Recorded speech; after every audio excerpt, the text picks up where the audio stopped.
ఈ సభని నిర్వహిస్తున్నటువంటి లక్ష్మణ్ రెడ్డి సార్కి, ఇక్కడికి వచ్చినటువంటి పెద్దలు విఘ్నులు తులసిరెడ్డి సార్కి, సీనన్న, శోభనాధీశ్వరరావు గారికి, వనజ గారికి, అందరికీ లక్ష్మణరావు సార్కి అభినందనలు. సో అందరూ అన్ని విషయాలు ఆల్మోస్ట్ వాళ్ళు చర్చించారు. నేనైతే ఒక నిమిషం నాకు టైం ఇచ్చారు కాబట్టి, ఈ డీలిమిటేషన్ వల్ల మనకి ఎడ్యుకేషన్ సిస్టమ్ కూడా ఈ మధ్య 2025 ముసాయిదా చట్టం అని ఒకటి తీసుకొచ్చారు, యూజీసీ గ్రాంట్స్. దాంట్లో కూడా ఇప్పటికే డీలిమిటేషన్ కాకముందే ఏం చేశారంటే వైస్ ఛాన్సలర్స్ని నేను పెట్టే హక్కు మామూలుగా ఇప్పటివరకు రాష్ట్ర ప్రభుత్వం చేతిలో ఉంది, కానీ ఇప్పుడు గవర్నర్ల చేతికి ఇచ్చారు, ఛాన్సలర్స్ చేతికి. అంటే డీలిమిటేషన్ కాకముందే వారికి ఉన్నటువంటి అధికారాన్ని ఉపయోగించి ఇట్లా చేస్తున్నారు. అంటే మన విద్య ఉమ్మడి జాబితాలో ఉందనే విషయం అందరికీ తెలుసు.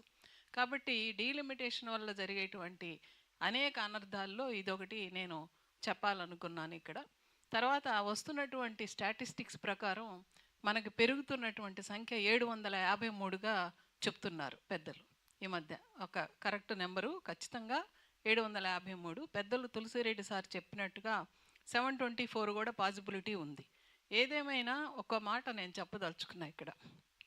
డీలిమిటేషన్ ప్రొసీజర్ అనేది టెక్నికల్గా అవసరం అని చెప్పి ఎంత చెప్తున్నా, ఈరోజు ఉన్నటువంటి బీజేపీ యొక్క ఉద్దేశం ముందు మాత్రం అఖండ భారతం, కానీ ఇప్పుడు దక్షిణ భారతదేశంలో ఎంత ప్రయత్నం చేసినా తమ పాచికలు పారడం లేదనేటువంటి ఒక రకమైనటువంటి దీంట్లో నిర్ణయానికి వాళ్ళు వచ్చి ఈ డీలిమిటేషన్ తోటి దక్షిణ భారతదేశం యొక్క ఉనికిని, అస్తిత్వాన్ని, భాషని, అనేక ప్రాచీన భాషలు ఉన్నాయి మనం దక్షిణ భారతదేశంలో.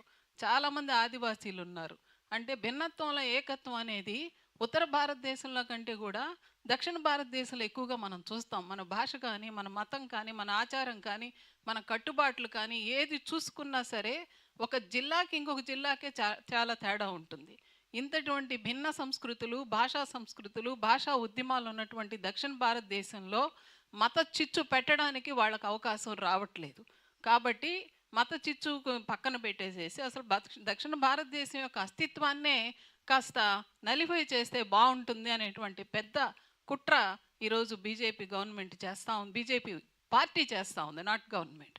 కాబట్టి ఈ విషయాన్ని ఊరికే పైనటువంటి కనిపించే కారణాలు కాదు. ఇది చివరిగా బీజేపీ, దాని వెనుకున్నటువంటి మత ఆర్ఎస్ఎస్, సంఘ పరివార్లు చేస్తున్నటువంటి చివరి ప్రయత్నం ఈ భారతదేశాన్ని విచ్ఛిన్నం చేయడానికి. దీన్ని మనం ప్రజల్లోకి చాలా విస్తారంగా తీసుకెళ్లాల్సినటువంటి